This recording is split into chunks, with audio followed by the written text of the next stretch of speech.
tentang tindakan preventif penyakit COVID-19. Nah, untuk itu apa yang sebaiknya kita siapkan? Baik, kita akan terhubung dengan Dr. Dendi melalui link Zoom, dan sahabat MKTV tentunya juga bisa berinteraksi dengan kami. Silakan di 022 200 3776. Ya, alhamdulillah kita banyak dapat sekali ilmu ya sahabat MKTV, dibandingkan hanya dengan kita mendapat share-share dari medsos yang belum tentu kita tahu kebenarannya. Nah, kalau misalnya kita mau konfirmasi, boleh nih saat ini ya sahabat MKTV, dan tentunya tidak hanya disimak di MKTV 60 kali ini, sahabat MKTV juga bisa menyimak tayangan kami di IndiHome di channel 854 atau di UCTV, uctv.com/layutv/mktv. Juga silakan di Instagram kita live sekarang saat ini, dan sahabat MKTV juga bisa memberikan pertanyaannya via kolom komen yang ada di Instagram kami di MKTV 60. Baik, kita lanjut ya. Tadi kita sempat menanyakan bagaimana sih kalau pandangan dari tenaga medis tentang pembukaan sekolah ataupun anak-anak terutama ya. Tadi dokter sudah menyampaikan kira-kira apa saja sih yang jadi patokannya. Nah, sekarang kita berbicara tentang imunitas tubuh kita yang memang dikatakan harus baik ya, untuk bisa salah satu menjadi tindakan pencegahan terkena penyakit COVID-19. Ini apa saja sih? Kalau berseliweran banyak ya sahabat MKTV, jemuran katanya nih kita harus berjemur, ada batasnya, durasi waktunya juga itu sempat jadi perdebatan tuh, ada beberapa dokter juga tuh ya. Kemudian apalagi untuk meningkatkan dengan minum empon-empon ya. Nah, kita akan tanya saja nih sama Dr. Dendi kali ini. Kira-kira apa saja sih yang memang bisa meningkatkan imunitas tubuh kita? Baik, Dr. Dendi. Ya. Ya, silakan nih dok. Nih, kita ingin tahu ya imunitas tubuh kita yang memang diharapkan menjadi tindakan pertama untuk bisa mencegah terkena penyakit COVID-19 bisa ditingkatkan melalui apa? Silakan dok. Jadi intinya gini. Virus itu ketika masuk ke dalam tubuh, dia akan virus SARS-CoV-2 itu akan mempengaruhi, menyerang sel-sel masuk ke dalam sel S2, kemudian akan menginginkan juga sel-sel kekebalan ya. Jadi kita pertama kuncinya adalah perkuat sistem imun kita, kekebalan kita, sehingga akan menghasilkan antibodi, sel-sel kekebalan antibodi yang bisa melawan virus. Jadi pada saat virus masuk itu, yang bekerja itu bukan obat, tapi adalah sel-sel antibodi yang kita sebut dengan sel limfosit T, kemudian ada sel limfosit B, ada yang menghasilkan satu lagi sel pembunuh yang disebut dengan natural killer. Itu kuncinya ya. Dan itu semuanya itu bagaimana bisa baik adalah bila sel tubuh kita yang inti sel, yang mitochondria baik. Jadi harus bagus juga sel inti sel tubuh kita, mitokondria, itu bisa bekerja baik sehingga bisa menekan respon-respon peradangan dalam tubuh. Kuncinya itu. Bagaimana itu bisa baik? Kalau kerja semua itu apabila kita tubuh kita itu bisa memproduksi semua sel-sel itu dengan baik. Pertama adalah sistem pencernaan. Baik. Kenapa? Karena sistem pencernaan yang baik, 70%-nya itu dia menghasilkan sel-sel kekebalan antibodi itu di dalam sel-sel limfoid yang ada dalam pencernaan. Pencernaan itu jadi kuncinya harus baik dulu. Dengan apa? Kita harus bagus dengan menghasilkan bakteri-bakteri yang disebut dengan mikrobiota itu yang disebut dengan probiotik. Jadi kita harus perkuat sistem pencernaan agar bakteri-bakteri yang disebut probiotik meningkat jumlahnya.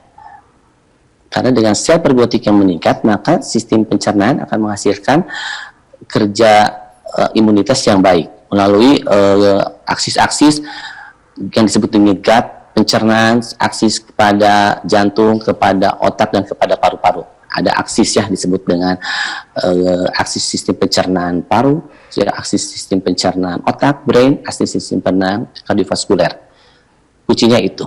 Jadi probiotik kita harus konsumsi rutin, dan harus juga bagaimana probiotik itu bakteri probiotik itu bisa bakteri-bakteri yang bisa tumbuh adalah bila dikonsumsi juga prebiotik sebagai tempat bakteri probiotik. Itu adalah makanan-makanan yang serat-serat seperti sayur-sayur, kemudian makanan-makanan yang fermentasi seperti tempe dan sebagainya, sehingga bakteri probiotik bisa tumbuh. Vitamin-vitamin harus kita konsumsi yang bisa meningkatkan sistem imun adalah selain vitamin yang seperti vitamin A, vitamin B, tapi ada juga vitamin yang spesifik untuk imunitas adalah vitamin D ya. Vitamin D itu akan aktif apabila kita berjemur. Jadi kita harus rutin berjemur juga dalam waktu yang cukup sampai nggak usah terlalu lama, maksimal bisa 30-45 menit pada saat ultraviolet D-nya baik, yaitu antara jam 9 sampai jam 12. Tetapi yang baik itu ada perhitungannya dengan alat khusus adalah jam 9 sampai jam 10. Tidak terlalu lama, cukup 30 menit ya. Tapi bila kita tidak sempat, masih bisa sekitar jam 12 atau jam 1, cukup 5 menit untuk mendapatkan sinar ultraviolet D dari matahari yang bisa nanti mengaktifkan vitamin D yang kita konsumsi, atau vitamin D dari sistem melanosit kulit juga. Karena kita itu nanti sistem kulit itu yang disebut dengan melanosit itu akan memproduksi vitamin D kurang lebih sampai 10.000 unit bisa dengan rangsangan sinar ultraviolet D gratis dari sinar matahari dari Allah Subhanahu wa taala ya. Jadi kita harus menyempatkan untuk berjemur untuk mendapatkan vitamin D. Selain kita mendapatkan juga vitamin D dari luar ya, bisa dari makanan atau dari vitamin D yang sudah tersedia. Dosisnya kita sesuaikan dengan kebutuhan usia, kemudian kebutuhan dengan jenis kelamin itu berbeda-beda, dan warna kulit ada patokannya. Ada juga suplemen lain yang bisa meningkatkan kekebalan adalah selenium dan seng. Itu selenium itu kalau dalam makanan bisa banyak pada jamur, kemudian bisa ikan-ikan, misalkan ikan kembung juga udah banyak, telur, wortel, kemudian seperti kerang-kerangan itu banyak selenium. Jadi dan seng itu penting sekali. Untuk seng itu buat mempertahankan intake-nya, itu artinya ketahanan dari sel mukosa. Karena kan nanti virus itu pada saat lewat hidung dan lewat mulut itu masuk ke mukosa hidung dan mukosa mulut. Nah itu harus bagus mukosanya. Dengan zat seng itu dia akan baik sistem mukosanya, pertahanannya. Itu yang kita secara itu ya. Tapi makanan herbal lain yang sekarang sedang dalam penelitian, misalkan jahe merah, kemudian ada minyak kelapa itu VCO ya. Itu baik juga, silakan. Mungkin sekarang ada istilah empon-empon, silakan aja. Semuanya kita anggap sebagai CAM, Complementary Alternative Medicine, sebagai suplemen untuk meningkatkan daya tahan tubuh, bukan sebagai obat anti corona. Nah, itu yang jangan jadi salah ya. Jadi bukan sebagai obat anti coronanya, tapi sebagai complementary alternative medicine yang dapat meningkatkan sistem kekebalan tubuh, merangsang, memperkuat mitokondria, merangsang sel-sel kekebalan untuk memproduksi antibodi, yang artinya memperkuat sistem protektif dalam dari kita tubuh sendiri. Karena protektif luarnya kan kita pakai masker ya, cuci tangan, pakai masker itu protektif luar, protektif dalamnya ya dari makanan-makanan tadi yang bisa meningkatkan kekebalan. Kemudian juga selain faktor makanan, tadi vitamin, gaya hidup, kita harus cukup olahraga. Karena dengan olahraga yang baik, tidak terlalu keras olahraganya, dapat meningkatkan sel natural killer, sel pembunuh virus langsung. Itu bisa aktif olahraga. Kemudian tidur cukup, sama juga, dia bisa membuat reaksi tubuh yang meningkatkan kekebalan ya. Karena mitokondria sebagai inti sel bekerja baik. Gaya hidup artinya tidur cukup, kemudian olahraga, tidak boleh terlalu keras olahraganya, cukup seminggu 5 kali, waktunya kurang lebih kita hitung sekitar ya mungkin dalam seminggu itu kita bisa 5 jam lah, tapi dalam seminggu bukan dalam sehari ya. Olahraga itu jadi bisa 30 menit tiap hari, diatur aja, yang penting rutinitas ya, karena akan meningkatkan juga kekebalan dan mungkin tidak stres. Jadi kita juga harus sering artinya tidak boleh terlalu stres, karena dengan stres itu akan menurunkan sistem kekebalan juga. Mungkin dari agama itu seperti Agib sudah lebih jelas ya, pasti bisa menerangkan bahwa yang meningkatkan imunitas itu sholat tahajud, sedekah, puasa Senin Kamis sudah jelas itu. Jadi kita harus sebagai umat yang beragama Muslim lakukan juga sebagai kunci dari semua ini.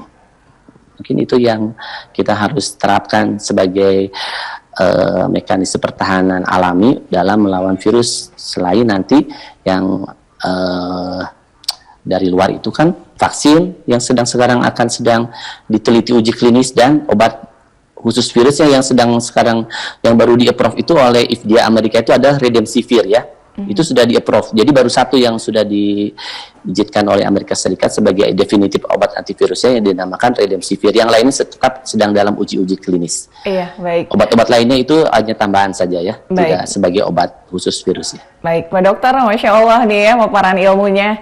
Kayaknya satu segmen ini habis hanya untuk itu saja tuh ya. Tadi baru tentang hal-hal yang bisa meningkatkan imunitas tubuh kita gitu ya. Wah, untuk satu SKS juga belum cukup nih, Masya Allah. Benar-benar seperti kuliah lagi nih Pak Dokter. Baik Pak Dokter, nanti kita lanjut lagi ya. Bagaimana tentang protokol kesehatan, terutama untuk memakai masker. Ternyata itu efektif untuk bisa menekan laju penyebaran selama vaksin belum ditemukan.